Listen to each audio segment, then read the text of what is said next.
Isinugod sa ospital ang aktor na si Jake Cuenca matapos bumangga sa isang truck habang nagbibisikleta. Nakatutok si Susan Enriquez. Sugat sa baba, mga galos sa iba't ibang bahagi ng katawan at 2 bali sa kanyang kanang kamay. Yan ang tinamo ng aktor na si Jake Cuenca matapos madisgrasya sa Pasay City kaninang umaga. Sa mensahe ng ina ni Jake na ipinadala ng Star Magic, ikinuwento niyang nagbibisikleta raw sa bahagi ng MOA si Jake para mag-training. At nang biglang huminto ang truck sa kanyang unahan, hindi raw siya nakapreno agad.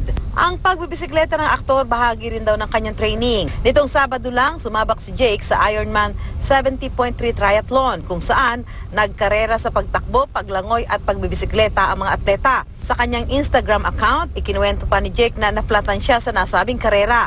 Pero masaya naman daw siya na makapag-bike sa SC Tex. Excited na rin daw siyang lumaban sa gaganaping Ironman Triathlon sa Cebu. Nakalabas na ng ospital ang nadisgrasyang aktor matapos tahiin ang sugat sa kanyang baba. Binentahan naman muna at nakasling ang kanyang kanang kamay na nakatakdang operahan sa darating na Biyernes. Susan Enriquez, Nakatutok, 24 Oras.